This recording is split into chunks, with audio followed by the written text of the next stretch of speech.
დღეს მსოფლიოში ხის დარგვის საერთაშორისო დღე აღინიშნება თარიღთან დაკავშირებით აჭარის გარემოს დაცვისა და ბუნებრივი რესურსების სამმართველომ აჭარის სატყეო სააგენტოსთან ერთად რეგიონის 5-ვე მუნიციპალიტეტში წაბლისა და კაკლის 1000 ძირი ნერგი მოსახლეობას გადასცა.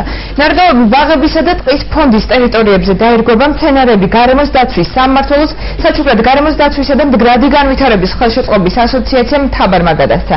შეგახსენებთ, რომ ხის დარგვის საერთაშორისო დღე გაერთიანებული ერების ორგანიზაციის ეგიდით ბოლო 10 წელია აღინიშნება. Scami არა, სად მოდიხარ? იქაო თახში.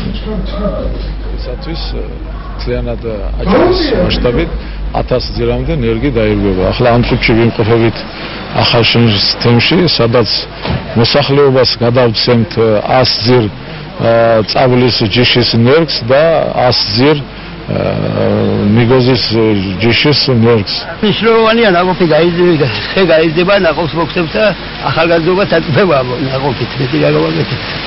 მეტი გადაგვრჩენია ამ ქვეყანაზე, რამდენი მოვაჩერებ და გავახმიტვალებ ბუნებას, იმდენი უკეთესი იქნება ჩემი აზრით.